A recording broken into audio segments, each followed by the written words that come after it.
Hi fans, I'm the PC Expert Amateur, and we're going to take a look at episode 4 of the airflow and pressure differential comparison. If you want to know how I determine pressure differential, please look at episode 3 for that information, because I show you what I do with the very, very technical material that I use. I mean, it is technical from the sense that it's an accurate way to measure without having anything electrical or anything like that. But, you know, it's not the most accurate. If I could rob Major Hardware of his pressure differential tool, that would make it a lot better. But then I'd have to have another one for every other size, or at least adapters for every size. And I'm not sure if that would be a bad idea, because it would change the results, because it's when you push pressure through a smaller space that makes the pressure increase. So that really wouldn't be a good idea to use pressure to use an adapter to change the size. Anyways, let's go ahead and get right into it. This time around, I have, again, 5 fans. They're right here. I got the AMCHIXIN, which is actually AMCHIXIN is, I'm not even sure I'm saying it right. AMCHIXIN or AMCHIXIN or whatever is actually a Pano-Mounts fan that has had a gooseneck, so you can mount it anywhere. You can wrap this around something, and then it can be however you want it to be. It can be like blow away the dust or whatever. And it also comes with this incredibly short USB on-off.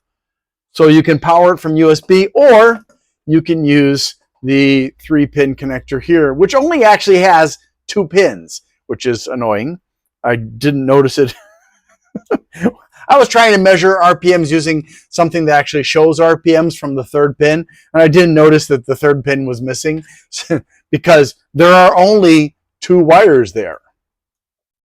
So yeah, that was a little bit irritating, but I got around it because I have a tachometer that I can use to measure that as well. So that's not a big deal. But so, you know, technically we can say this is not AMCHIXIN. This is Pano-Mounts. And the specific Pano-Mounts model is CF12025BLA2510P1. So that's one. Number 2, we're going to say is the Asiahorse Cosmiq. Now this is a Unifan. And number 3 is the KeyFan. And there's KeyFanClub, GDSTime, and WDERAIR. Now, all of these basically look the same, except for the label. Well, not the same, but I mean, like, this one's really thick, and it has different blade shapes than the other ones. It comes with grills and bolts for attaching the grills. And then we have the GDSTime, which is regular thick. Well, actually, no, is this the one that's shorter? Or this one's a 24 volt as opposed to the other ones, which are all 12 volts. And if I remember correctly, this is the one that is 24 millimeters. Let me just double check. Thick instead of 25. Yeah, this is the one that, for whatever reason, is 24 millimeters thick. So this one is also a 2-pin, and as you can see, the blades are a little bit different. They're sharper at the leading corner there. And this is also an IP67 fan, which means it's the maximum protection against dust. So it's dust proof. And 7 is 2.2 numbers away from waterproof, completely waterproof. So this can handle being submerged for a while. I don't know if it can handle being submerged for a long time. I'm sure there's got to be a limit. And then the WDERAIR, which is just standard. And it looks a lot like the one we just looked at. And these also, all of these come with, these three come with the grills and the bolts. So that's what we're talking about today. And then we'll compare these 5 to the 15 from the previous 3 episodes. So hopefully this will prove to be helpful for you. And I'm going to try to continue to put out at least one a week. It's hard sometimes, primarily because of anxiety. I have to stay away from social media because it gets me all upset because of what's going on in my country. All right, let's start out by looking at the RPMs and how they rank based on that. Okay, so we can see here that the slowest one is the WDERAIR, and then the Pano-Mount, and then the Asiahorse, and then the GDSTime, and the fastest one by far, by more than double the GDSTime, is the KeyFanClub. And you may say, oh, it's because it's 38 millimeters thick. No, it's because it's fast. It has nothing to do with the thickness. You could have a 25 millimeter fan that going that fast as well. So that just gives us a little bit of an idea of the difference in speed that we can get from fans. And obviously, we're looking here at the GDSTime being 24 volts, but it's not as fast as the KeyFanClub. But again, different fans, different purposes. The KeyFanClub was likely made for servers and things like that. So let's move on to the next one. And here we can see the actual airflow versus the specifications that were listed by the companies. And we can see that for Asiahorse, they were pretty close.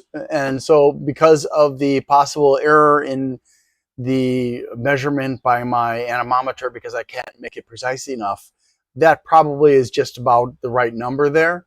The WDERAIR, it's looking a little bit like they undershot the mark on purpose.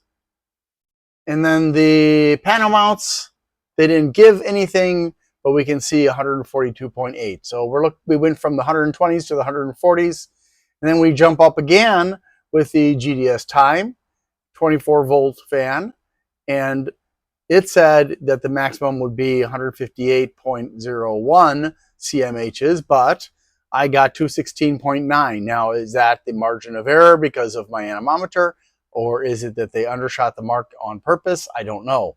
And finally, the KeyFanClub is 365.29 CMHs according to them, and 537.6 according to my anemometer. Now, I will mention that when I measured this running off of off of my fan controller, at minimum, I could not get it to continue to, it would spin up and then it'd spin down, spin up and down, up and down. And this was it's a 12 volt fan. I had the fan controller set to find the lowest RPMs that would work, but I couldn't get it to stay spinning up. So it would never got really, really fast. And so what I had to do was I had to put it on my bench power supply, and then I turned it up to the point where it would stay going, which was 5.3 volts. And at that point, it was 2.96.4 for the minimum CMHs with 537.6 for the maximum, which is really, really strong. Let's take a look at the next one. Okay, so measuring the pressure difference from not moving at all to moving at maximum speed, the WDERAIR scored at 38 degrees, the Pano-Mount scored 53 degrees, and that's the Pano-Mounts, again, CF12025BLA2510P1. And then the GDSTime 24 volt scored 59, just one behind the Asiahorse Cosmiq-RE at 60. Yet, of course, the KeyFanClub blew them away with 86 degrees. So that's pretty impressive for that fan, except for the fact that if you consider that if you were to cut off 13 millimeters of width, would it be stronger than the Asiahorse? I'm also impressed that the Asiahorse scored as high as it did. I did not expect that. I guess that they are moving away from the cheap, crappy fans into better quality fans, and that's a good thing. So let's now look at the comparison of all 20 fans. And in the highlighted column, you can see the maximum RPMs for each fan. Now, I didn't mention it before, but you can look between the maximum column to the left and the maximum column that's highlighted to see the difference between what was expected according to the published specifications and what actually I measured. And you can say, that was a weird snort. You can say, well, wait, is the U&M life, is it defective because it only hit 1290? Well, if we assume that it's a margin of error of 10%, then no, it's okay. That would be 1260 if it were below the margin of error. It had to be less than 1260. And so for the most part, the fans are slightly above or slightly below. And every fan does have some variance. So except for the ones where I actually had two fans to measure, like the WDERAIR and the GDSTime and some of the others, these are single fan results. But we can see when we get up into the top 5, the WGMHE Fun, and which is both top 5 and top 6, and the Guianjing, Shenzhen AMCHIXIN, and SMTime Xiangyu, and then the KeyFanClub. That's some of them were hundreds above what was expected from them, including the WGMHE Fun. I'm sorry, WGM He Fun or A Fun. I don't know. Fun at 320 above the expected 2500, and others that are hundreds above or below. But for the most part, it's looking pretty normal. Nothing too surprising. Although the Guianjing, since I couldn't find any specs on that particular fan, they had sent me the wrong one. I don't know what the RPMs are supposed to be. Let's take a look at the next one. And here we can see that some things are not going to change very much, like the U&M life in that right-hand column that's colored there is really lagging behind. And although the Asiahorse did well for pressure differential, it did not do amazingly well for the actual CMHs of airflow. In fact, it's pretty average. Then we keep on going. There's the WDERAIR, the Jungle Leopard Astro V2, the Pano-Mounts from AMCHIXIN, the Olympus Gamma is the first, the second. The Pano-Mounts and the Olympus Gamma are the ones that slide out of the 120s, 130s and into the 40s. And then the WDERAIR, not the one that I did today, but the one from previously, is in the 170s. The Dark Flash is in the 180s. The Wathai is in the 190s, along with the Silverstone Airblazer, the Guianjing Mystery Fan, and then the Olympus Delta, as well as the Jungle Leopard Galaxy T1. And then we get into the 200s with the GDSTime 24 volt, the WGM Hefun or Hefun. Wish somebody would tell me how to pronounce that. And we get up into the 240s with it without the grill on it, the JMC in the 270s, along with the Shenzhen AMCHIXIN and the SMTime Xiangyu in 282, bits power 294.6, and the KeyFanClub 537.6. So we can see that the list has changed a little bit, but not to the point where we're too terribly surprised. Let's take a look at the last of the lists. All right, remember, pressure difference is not the same thing as static pressure. This is the degree of difference from the fan not turning or turning so slowly that it doesn't exert pressure to its maximum potential. So this, I don't know how to convert degrees into something that would be directly comparable to the specifications. So we're just going to look at this. And we can see that for the most part, we're looking at something that's not too terribly surprising.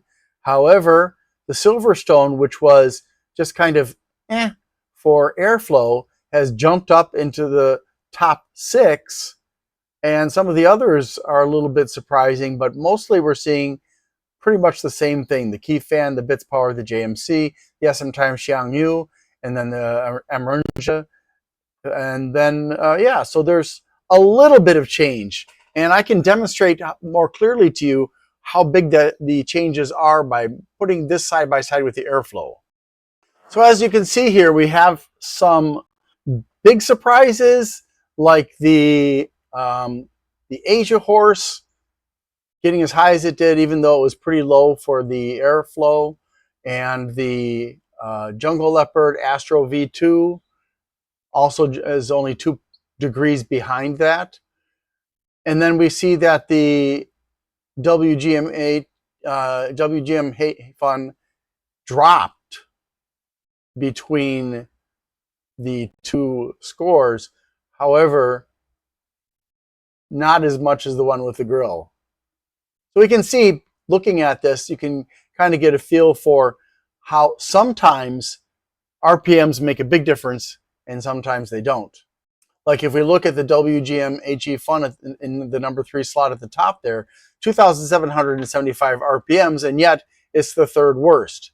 And then if we compare the bits power, which is the 2nd best one, it only has 2,530 RPMs maximum, and yet it beat out several of the other ones in terms of the pressure difference.